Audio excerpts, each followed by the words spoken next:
झुग्गियां किनकी हटी हैं पता है इनसे पूछना।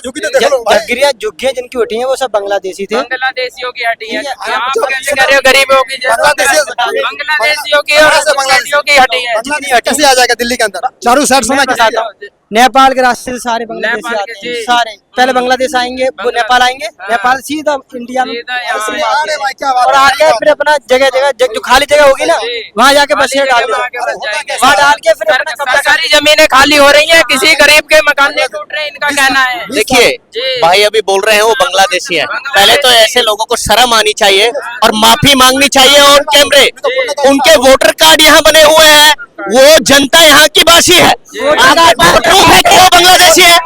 आपके पास प्रूफ है क्या वो बांग्लादेशी है? आपने कोई न्यूज देखी वो बांग्लादेशी है? आपने क्या न्यूज देखी? आपने जिन झुग्गी वासियों के झुग्गी आशियाने उजाड़ने का काम भारतीय जनता पार्टी की रेखा गुप्ता की सरकार में हुआ और बीजेपी की सरकार में हुआ दिल्ली के अंदर, ये जो है बहुत ही निंदनीय है। ये जो भारतीय जनता पार्टी इस देश के अंदर कहती थी जहां झुग्गी वही मकान, आज वो जहां झुग्गी वही मैदान करने का काम भारतीय जनता पार्टी कर रही है। तो मैं ये कहना चाहता हूं ऐसे लोगों को शर्म आनी चाहिए। ये अरे आप ये बताइए आपके पास हमारे पास सबूत है, सबूत है बताइए। बाहर आधार कार्ड क्या यहाँ की सरकार ने नहीं बनाया? वोटर कार्ड यहाँ की सरकार ने नहीं बनाया? मैं बोल लूं, देखो ऐसा है, जितने भी बांग्लादेशी हैं जब आ रहे हैं तो ये सरकार केजरीवाल ने ही बनवाए, दिल्ली के अंदर जितने भी वो बने ना आधार कार्ड सब ये पैसे दे के बनवा लेते हैं, इंडिया के अंदर बनवा लेते हैं। सभी के पास एक नहीं, दो नहीं, तीन नहीं, चार प्रूफ लेके घूम रहे हैं। अब क्या सबूत है इसका कि एक ही प्रूफ आपका काम है? एक बात बताओ, दिल्ली के अंदर कितने प्रूफ हैं? आधार कार्ड डुप्लीकेट बन रहे हैं। आज के टाइम में पैसा है तो क्या चीज नहीं बना सकते? एक बात बताओ, इनका कहना ये कह रहे कि प्रूफ उनका प्रूफ मतलब सही है, इन्हें खुद शर्म आनी चाहिए इस बारे में।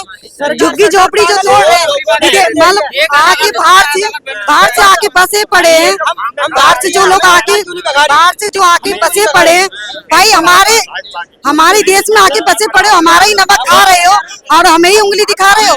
आज के टाइम में ना झुग्गी झोपड़ी वाले जो होते हैं ना, आज के टाइम में हम निकल नहीं सकते बाहर। और एक बात बताए, झुग्गी झोपड़ी वाले अगर चूरा लेके वहीं खड़े रहते हैं, कहीं भी कोई से भी इलाके में देख लेना, ये झुग्गी झोपड़ी टूटनी चाहिए और बढ़िया है, टूट गई।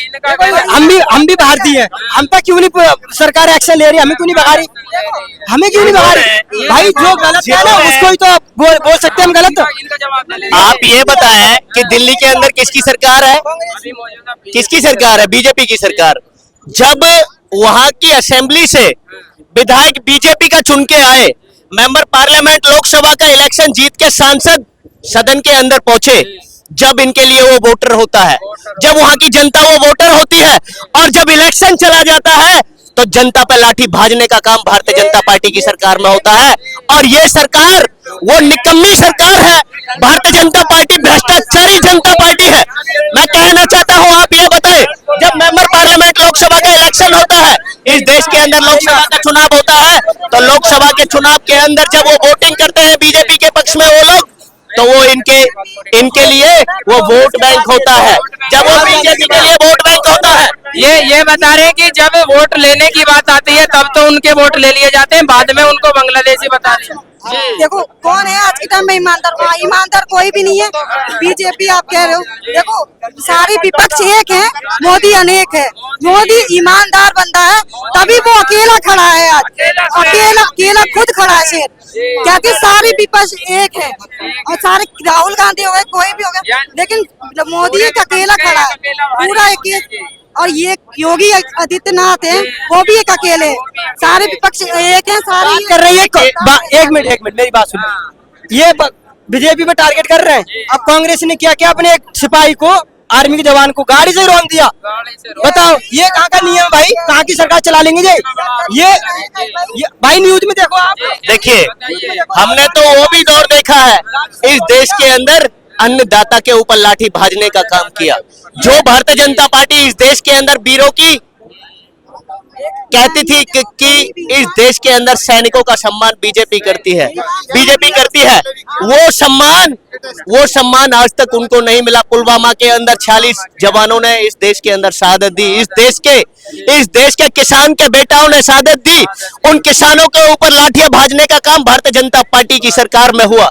और वो किसान नरेंद्र मोदी की आने वाली जो पुश्तें हैं और जो पहले चली गई, उनकी थाली में भोजन डालने का काम भारतीय जनता पार्टी की हर लीडरशिप, क्या हर देशवासी की थाली में भोजन डालने का काम, भोजन डालने का, परोसने का काम जो अन्नदाता करता है, उस पर लाठी भाजने का काम भारतीय जनता पार्टी की शासनकाल में। ये बोल रहे हैं कि किसानों पे लाठी बजाती है वो मोदी सरकार। ये सब किसान नहीं है। पहली बात तो किसान बेचारे अपने खेत के टाइम ही नहीं मिल पा रहा है, कोई धान लगा रहा है। किसान आप कैसे कह दूसरी रहे हो? बात ये है जो सारे है ना बांग्लादेशी हो गए, कहीं वहां से उठा, ये बाहर से उठा के बिठा लेते हैं वोट के अंदर पैसे दे के, और ये आंदोलन बना के कहते किसान है, हम किसान। कोई किसान नहीं है, चूतिया बना रखा है सभी। क्या बता रहे हो? फर्जी किसान बना रखा है। एक मिनट, जैसे अगर आप ये कह रहे हैं ना किसान है, अब एक बार बताओ, एक मुल्ला भी कहता है मैं हिंदू हूँ, लेकिन वो उसका क्या प्रूफ है तो हिंदू है? अब ये कहते नहीं है, 6 अंगूर पापा की कहानी तो सुनी होगी आपने, जो यहाँ से विदेश में लड़कियां बेचती, गलावा बांध के एक मुल्ले ने अपने विदेशों में लड़कियां बेचती। बताओ, वो हमारी बहन बेटी नहीं थी? इस बारे में कोई चर्चा नहीं, बस आप अपने आपस में लड़े जा रहे, मरे जा रहे हैं। सारे मुल्लों का एक मुल्ले का सपोर्ट कर देंगे। लेकिन आप ये बताइए, जो इस बार मुख्यमंत्री पे जो हमला हुआ है आज रेखा गुप्ता जी पे, इसको आप कैसे देखते हैं? कि ये गलत हुआ है, ये गलत हुआ है। रेखा गुप्ता पे जो हमला हुआ है गलत हुआ है भाई। ये तो देखो नहीं होना चाहिए। देखो, ईमानदार व्यक्ति को अगर तुम लोग मारोगे, पीटोगे, तो भाई क्या कहें हम? भाई मोदी अनेक है। ऐसी क्या वजह है कि ऐसी नौबत आ गई कि एक मुख्यमंत्री के ऊपर हाथ उठाना पड़ रहा है? जनता को पता नहीं क्या हो गया, वो देना चाहिए। देखिए, ये जो है इन्होंने खूब बता दिया। क्या नौबत है? हिंदुस्तान के कानून घटिया है, हिंदुस्तान के कानून घटिया है, ये भी कानून नहीं है। इन्होंने कहा ना कि इनका क्या पता ये हिंदू है या मुसलमान है, बोला है ना भाई साहब। ये हिंदू बन के कुछ लड़कियों को अगवा कर पढ़ रहे हैं, पढ़ा अपना नहीं पढ़ा है। पूरा मत ये संविधान, देखिए आप जो है भारत के संविधान को ही गलत ठहरा रहे हैं। देखिए, गलत नहीं है, ये किसान नहीं है, वो है दलाल। वो वहाँ बैठे हुए हैं, वो दलाल है जिनको वहाँ मिलता है। उन दलालों का सबूत आज तक भारतीय जनता पार्टी की सरकार, एक मिनट सुनिए, आपके पास कोई सबूत नहीं है। आप तो किसी पैनल में ही नहीं आते, केवल जबान चलाना जानते हैं। मेरी बात सुनिए, आप सुनिए। अरे हमारे पास सबूत क्या, अरे देश के पास सबूत है कि वो इस देश के अन्नदाता है, अगर आप ये लोग बोल रहे थे वो बांग्लादेशी है, अगर वो बांग्लादेशी है, मैं आपके चैनल के माध्यम से कहना चाहता हूं प्रधानमंत्री नरेंद्र मोदी जी से, उनका प्रोटेस्ट चलते चलते इतने दिन इस देश के अंदर हो गए। अब भारतीय जनता पार्टी की सरकार है, लेकिन अभी तक उन बांग्लादेशियों के ऊपर कार्रवाई भारतीय जनता पार्टी नहीं कर पाई। ये भी उनकी नाकारी से कामयाबी है।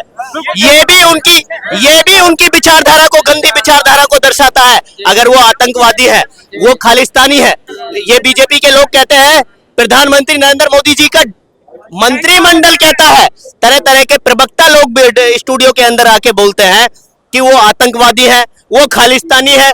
जो इनसे अपने हक का, अपने अधिकार की बात करे, जिन किसानों से प्रधानमंत्री नरेंद्र मोदी जी ने इस देश के अंदर 2014 के अंदर जो आश्वासन दिया था इस देश के अन्नदाता को कि डबल करके एमएसपी दी जाएगी, मिनिमम सपोर्ट प्राइस, आज उसको मिला क्या? नहीं मिला ना।